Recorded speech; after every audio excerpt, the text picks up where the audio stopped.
साथियों नमस्कार। आज मैं आपको एक राहुल गांधी जी का ऐसा वीडियो दिखाऊंगा जिसे देखने के बाद आपको यकीन हो जाएगा आखिर हमारा चुनाव आयोग इतना ढीठ चुनाव आयोग क्यों बना हुआ है। आखिर क्या वजह है हमारा चुनाव आयोग इतनी सारी कंप्लेंट होने के बाद भी उसके ऊपर पूरी तरह से कार्रवाई नहीं करता है, और हमारे चुनाव आयोग के ऊपर जब आरोप लगते हैं तब वो किस तरह से बिहेव करता है। आप इसी से अंदाज़ा लगा सकते हैं राहुल गांधी जी ने चुनाव आयोग की पूरी पोल खोल दी है। उन्होंने किस तरह से वोट बढ़ाए जाते हैं, किस तरह से वोट घटाए जाते हैं, किस तरह से सेंट्रलाइज तरीके से चोरी की जाती है, किस तरह से चुनाव आयोग सहयोग करता है। इस बात को प्रेस कॉन्फ्रेंस करके सबूतों के साथ पब्लिक के सामने रखा हुआ है। लेकिन बदले में चुनाव आयोग का क्या जवाब था? चुनाव आयोग ने कहा कि राहुल गांधी जी आपको हलफनामा लिख कर देना होगा। ये तो बात वही हो गई, अगर कोई बच्चा स्कूल के अंदर फेल हो जाता है तब उसके पेपर चेक करने चाहिए, लेकिन अगर घर वाले बोलेंगे टीचर को आप लिख कर दे दो हमारा बच्चा फेल हुआ है, तो क्या होगा आप अच्छे से जानते हो। आखिर हमारा चुनाव आयोग इस तरह से बिहेव करने की हिम्मत क्यों कर लेता है? उसके दो बड़े कारण हैं, आगे आपको वीडियो में पता चलेगा। लेकिन पहले राहुल गांधी जी को सुन लीजिए। एक नया कानून आता है लोकसभा में, राज्यसभा में चुप्पे चुप्पे एक नया कानून आता है, पास हो जाता है, किसी को नहीं पता, दिन में पास किया जाता है। पता है क्या कानून था? कानून था कि कुछ भी हो जाए, इलेक्शन कमिश्नर कुछ भी कर दे, उनके खिलाफ कानूनी कार्रवाई नहीं की जा सकती। अब आप मुझे बताओ, ऐसे कानून की क्या जरूरत? अगर ईमानदारी से इलेक्शन कमिश्नर काम कर रहा है तो ऐसे कानून की क्या जरूरत? भाइयों और बहनों, किसान को पीटकर जेल में डाल देते हैं, मजदूर को दो जूते मारकर जेल में डाल देते हैं, युवा पेपर लीक के बारे में धरना देता है, लाठीचार्ज होता है, अंदर कर देते हैं, एफआईआर लग जाते हैं। मगर हिंदुस्तान के इलेक्शन कमिश्नर के खिलाफ कोई एफआईआर नहीं कर सकता है, कोई कानून नहीं एक्शन ले सकता है। क्यों?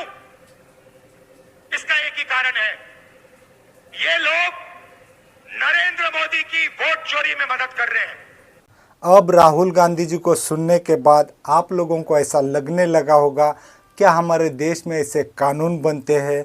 हाँ, हमारे देश में ऐसे कानून भी बनते हैं जिस कानून को बनते वक्त विपक्ष की राय नहीं ली जाती, विपक्ष के साथ चर्चा भी नहीं होती है, एक्सपर्ट लोगों की भी राय नहीं ली जाती। ऐसे में वो कानून कितना अनिष्पक्ष बन सकता है आप अंदाज़ा लगा लीजिए।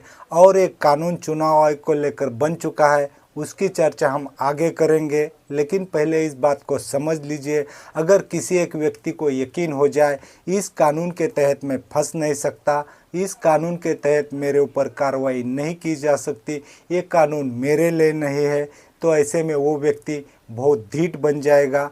हमारे चुनाव आयोग का ऐसा ही कुछ हो रहा है, क्योंकि चुनाव आयोग को यकीन है ये जो नया कानून बना है उसके तहत मैं फंस नहीं सकता। अगर सरकार बदल भी जाती है तो वो सरकार भी इसी कानून के तहत मुझे फंसा नहीं सकती। इसलिए शायद हमारा चुनाव आयोग निष्पक्ष चुनाव नहीं कर रहा है, या फिर निष्पक्ष चुनाव करने का दिखावा कर रहा है, क्योंकि बहुत सारी कंप्लेंट चुनाव आयोग के पास जाती है, क्या ही कार्रवाई होती है आप लोग अच्छे से जानते हो। राहुल गांधी जी ने भी चुनाव आयोग को लेकर बहुत आरोप लगाए हैं, लेकिन चुनाव आयोग ने उस आरोप की सच्चाई ढूंढने की बजाय उल्टा राहुल गांधी जी से ही हलफनामा मांगा। इसी से आप अंदाज़ा लगा सकते हो हमारे देश में चुनाव किस तरह से हो रहे हैं।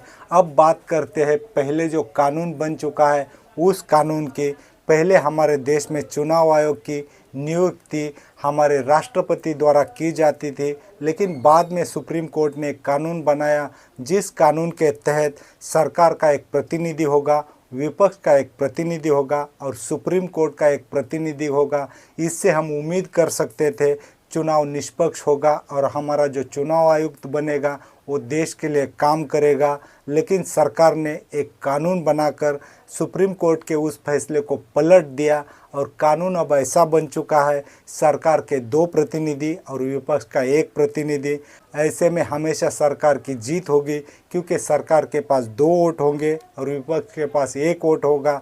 ऐसे में जो भी चुनाव आयोग बनेगा उसे कितना प्रोटेक्शन होगा, एक तो कानून के तहत वो फंस नहीं सकता, दूसरा उसे इस बात का डर होगा अगर सरकार हमें पद पर ला सकती है तो सरकार के पास 2 वोट है, सरकार हमें पद से हटा भी सकती है। तो ऐसे में चुनाव आयोग को एक तरफ से आज़ादी मिल रही है और दूसरी तरफ से सरकार का डर भी रहेगा। ऐसे में वो चुनाव आयोग कितना निष्पक्ष होगा, मुझे नहीं लगता ऐसी स्थिति में कोई भी व्यक्ति निष्पक्ष चुनाव करेगा। वैसे इस वीडियो के बारे में आप भी अपनी राय कमेंट में लिखकर भेज सकते हो। आज के लिए बस इतना ही।